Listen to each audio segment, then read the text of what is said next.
केंद्रीय वित्त मंत्री निर्मला सीतारमण आज बजट पेश कर रही हैं और इस बजट से ग्रामीणों को बहुत उम्मीदें हैं। कहते हैं गांव में एक देश बसता है और उस देश को आज देश की वित्त मंत्री से बहुत उम्मीदें हैं। बात चाहे खाद की हो, बात चाहे जी राम जी की हो जो मनरेगा से बदलाव हुआ है, और तमाम अन्य मुद्दों की हो। हम इस वक्त एक किसान पंचायत समझ लीजिए वहां बैठे हैं, कोहरा है तो यहाँ पर अलाव जल रही है और उस बीच में उस अलाव के इर्द गिर्द आपको तमाम किसान मौजूद मिलेंगे, तमाम मजदूर मौजूद मिलेंगे जो चर्चा कर रहे हैं कि आखिर बजट में आज होने क्या वाला है, निर्मला सीतारमण का भाषण और उसमें क्या कुछ मिलने वाला है। तमाम किसानों से, यहाँ के ग्रामीणों से हम बातचीत करेंगे, समझेंगे मामला क्या है। क्या नाम है आपका? अमरेंद्र सिंह भदौरिया जी, ये बताइए क्या उम्मीदें आपको इस बजट से इस बार है, निर्मला सीतारमण के बजट से? किसानों को बजट से बहुत ज्यादा उम्मीदें हैं, क्योंकि हमारी फसलें जो होती हैं वो कैसे किसान मेहनत मजदूरी करके दिन रात जाग के फसलों को पैदा करता है। उसके बाद जब बाजार में जाती है तो 900 रुपये से धान की कीमत 900 रुपये से 1400 के बीच में धान बिका। हम लोग चाहते हैं कि वित्त मंत्री जी कुछ ऐसा करें जिससे हमारा जो उनका एमएसपी है 2379 रुपया और ये 1400 या 900 रुपया है, इसके बीच की खाही पटे। अगर 2300 3000 में हमारा धान किसानों का बिकने लगे तो कुछ फायदा हो। 900 रुपये में तो घाटे का काम कर रहा है किसान। ये किसान है जो घाटे का काम करके कर्ज ले लेके काम कर रहा है। अगर किसान न होता, कोई व्यापारी होता तो अपना उद्योग बंद कर करके भाग गया होता। आपका कहने का मतलब है जो दाम है वो उसमें बढ़ोतरी होनी चाहिए। फसल का लाभकारी मूल्य मिलना चाहिए। हमें स्वामीनाथन आयोग की सिफारिशों का पूरा लाभ मिलना चाहिए हमारे किसानों। कितना है अभी तो C2+ शायद दे रहे हैं। C2+ में काम नहीं चलता है। इतना तो हमारा 2000 से ऊपर तो लागत आती है किसान की 1 क्विंटल धान पैदा करने में, और बाजार रेट है 900 रुपया। मनरेगा को लेकर भी बड़ी चर्चा है, जी राम जी को लेकर बड़ी चर्चा है। चाचा, क्या है बदलाव आप लोग देख रहे हैं मनरेगा और जी राम जी को लेकर? क्या आपका क्या कहना है इस पूरे मामला में? अरे वो मजदूर काम करे जाए, मजदूर काम करे जाए, मजदूर मजदूरी मिले, उसका फायदा हो। 200 रुपया मिलते हैं, 200 रुपया वहाँ समय से नहीं मिलते हैं, तो जो 200 रुपया में यहाँ मजदूर का पेट कहाँ से नहीं भरते हैं। वो कह रहे हैं कि जी राम जी जो आया है उसमें समय सीमा बढ़ा दी गई है और ज्यादा समय दिया जा रहा है, 100 दिन के ऊपर, 125 दिन के ऊपर। 125 दिन का काम तो है, मतलब जब उसको काम मिले, उसको तो पैसा मिले तब वो जाने। 100 दिन का काम जब काम ही नहीं मिला, पैसा नहीं मिला, तो कहाँ से जान पड़े कि हाँ बढ़ा है कि घटा है। अच्छा, अभी कहा गया जी राम जी में 1 महीने के भीतर पैसा आ भी जाएगा। आपको लगता है उम्मीद है कुछ? अब जब हमारे सामने दिखाई पड़े तो उम्मीद हम करी कि हाँ आज बढ़ गई या आज गई। तो अच्छा, सोना चांदी के दाम की भी बात हो रही है, बड़ा उछाल है, उम्मीद की जा रही है बजट में इसके दाम पर भी कुछ ना कुछ पकड़ लगाने की कोशिश की जाएगी। आपको उम्मीद है? और कितना बड़ा कंसर्न है आप लोगों के लिए सोना चांदी, क्योंकि शादी का सीजन आ रहा है? देखो भैया, हम लोग किसान हैं।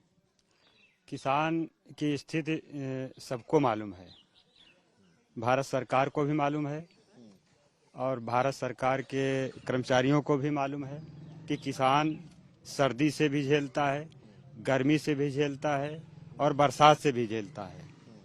कहीं ओला गिरते हैं, कहीं रोग लगता है फसल में जी। अब स्थिति, उसकी आर्थिक स्थिति बहुत कमजोर है और सोना चांदी का रेट इस तरह बढ़ेगा तो हमारे बच्चे अविवाहित रह जाएंगे। क्योंकि ये यहाँ पर एक प्रथा ही है कि देना ही देना है बेटी की बहन। भाई देखिए, जो सिस्टम है उसको हर नागरिक को करना है। आप बताइए, उसके पास जो भी जमीन है उसके पास यही लास्ट चारा, अंतिम मरने का समय वक्त आ जाता है कि इसको जमीन किसी तरह बेचो, खेत अपना बेच दे। हाँ, अपनी इज्जत बचाओ भैया। तो अब इस तरह अगर अत्याचार होगा तो बताओ हम लोग कैसे जिएंगे? ये स्थिति आ रही किसानों की। भैया कहाँ जा रहा है किसान की स्थिति, कौन देख रहा है? उम्मीद क्या है आपको आज केंद्रीय वित्त मंत्री से, आसान भाषा में? उम्मीद तो यही है कि वो हम लोगों पर रहम करेंगी, कुछ सुधार करेंगी। इस पे सोना, ये चांदी जो उछाल मार रही है, इसको नीचे लाएं, है ना। और जो देखिए, ठीक है, कुछ सुधार करेंगी, हमसे उम्मीद है। सरकार हमारे ऊपर ध्यान बहुत कर रही है, ऐसा नहीं है, लेकिन हम लोग भगवान के यहाँ से ही हम लोग दैवीय आपदा से ग्रसित होकर आए हैं, तो ये सरकार बड़ा चैलेंज देखिए किसानों के साथ होता है। दैवीय आपदा, फसल बनी बनाई, ओला पड़ गया, तमाम चीजें हो गई। देखिए तमाम और लोग भी यहाँ पर मौजूद हैं, उनसे भी हम बात करने की कोशिश यहाँ करेंगे। ठंड का मौसम है, देखिए इस वक्त लोग यहाँ पर पहुंचे हुए हैं। तो चाचा क्या लग रहा है, फसल वगैरह के दाम, गन्ना मूल्य, इन सब चीजों को लेकर आपका क्या कहना है?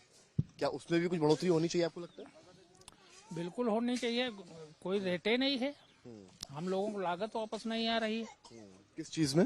न धान में न गेहूं में। 800 रुपए का धान बिका है। अच्छा, 800 रुपए में क्या होता है? मजबूरी में बेचना पड़ता है, अगली फसल करना है।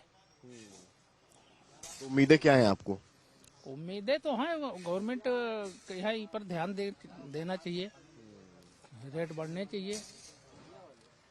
गन्ना मूल्य, फसल के रेट बढ़ रहे हैं। हाँ, गन्ना और खाद को लेकर क्या है? खाद तो मिलती ही नहीं है। 3-3, 4-4 दिन लाइन में लगाओ, उसके बाद वापस चले आओ, खाद मिलती नहीं। प्राइवेट तौर पे खरीदना पड़ रहा है, प्राइवेट लेते हैं, उसके कोई रेट नहीं है। 350, ये 700। बड़ी समस्या है। देखिए गांव है, ट्रैक्टर दिखा दीजिए सामने, ट्रैक्टर निकल रहा है। गांव की अपनी खूबसूरती भी है। आप लोग के भी कुछ मुद्दे हैं बजट को लेकर, आप लोग की कुछ उम्मीदें हैं? अब बजट के आखिरी सबसे बड़ी समस्या जो हमारी खेती नहीं हो रही है, नीलगाहें इतनी हैं जो खेती हमारी खा जाते हैं, उससे ही परेशान। बजट हम क्या करें? अब बजट तो आएगा जब होगा। अब बजट की आशा क्या करें? आज तक बजट में कोई लाभ तो हम लोगों को मिला नहीं। क्यों चाचा, आप लोगों को क्या लगता है? आप लोग वरिष्ठ हैं, बजट देखते आए कितने वक्त से, क्या लग रहा है इस बार बजट में क्या है?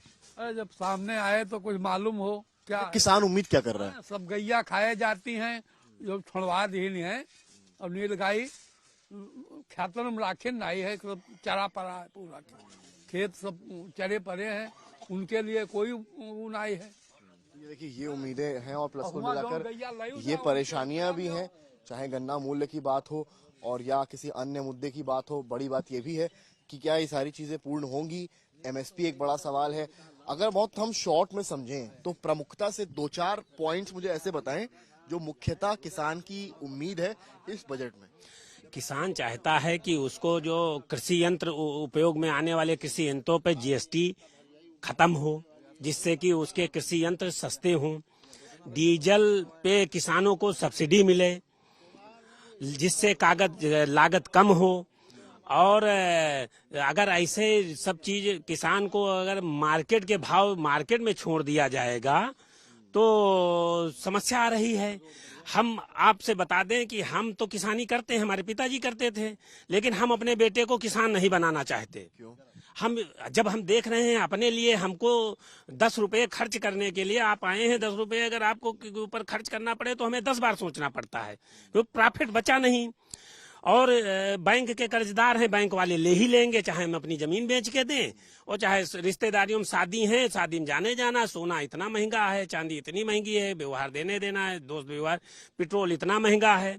तो इसलिए हम यहाँ जो भी बैठा है वो कहेगा कि हम 5,000 की प्राइवेट नौकरी करवा लेंगे लड़के से, लेकिन किसानी नहीं करवाएगा। मैं स्वयं बता रहा हूँ, अपने बच्चे को किसान नहीं बनाना चाहते। बहुत शॉर्ट में बताएं, अब क्या आखिरी तौर पर क्या चाह रहे हैं, क्या हो जाए कि ये नौबत ना आए? हम ये चाहते हैं कि किसानों के हित में सरकार कदम उठावे, या तो हमें लाभकारी मूल्य दे या हमारी लागत जो है कम कर दे, जिससे कि जैसे मनरेगा है उसको हमारे किसान भाइयों को दे एकड़ के हिसाब से। डीजल है हमें सब्सिडी पे दे, हमारी लागत कम हो जाए। या जैसे बीमा है, बीमा को और प्रभावी बना दे। जैसे अब उत्पादन सरकार के यहाँ बीज खरीदने जाओ तो कहता है हेक्टेयर में 60 क्विंटल गेहूं पैदा होगा, जब हम यहाँ बोते हैं तो हमारा हेक्टेयर में 20 क्विंटल। ये कुछ प्रमुखता से मांगे हैं किसानों की, जो जीराम जी के तहत मजदूरी कर रहे हैं उनकी, और अन्य ग्रामीणों की। सुबह चाय की चुस्कियां ली जा रही हैं, कोहरा बहुत है, ठंड बहुत है, इसलिए चाय की चुस्कियों के साथ सिर पे टोपे लगाए सब खड़े हुए हैं, कैप्स लगाए खड़े हुए हैं, क्योंकि भाई कितना भी ठंड हो, कितना भी कोहरा हो, चर्चा इस वक्त खेतों और खलिहानों में और गांव में हो रही है बजट में आखिर किसान के लिए क्या है। उम्मीदें बहुत हैं, देखते हैं सरकार क्या पेशकश रखती है। कैमरामैन संजय के साथ समर्थ श्रीवास्तव, लखनऊ, आज तक। अगर ये वीडियो आपको पसंद आया है तो इसे लाइक जरूर करें। अगर चैनल अभी तक सब्सक्राइब नहीं किया है तो कर लें, और नोटिफिकेशन पाने के लिए बेल आइकन भी दबा दें।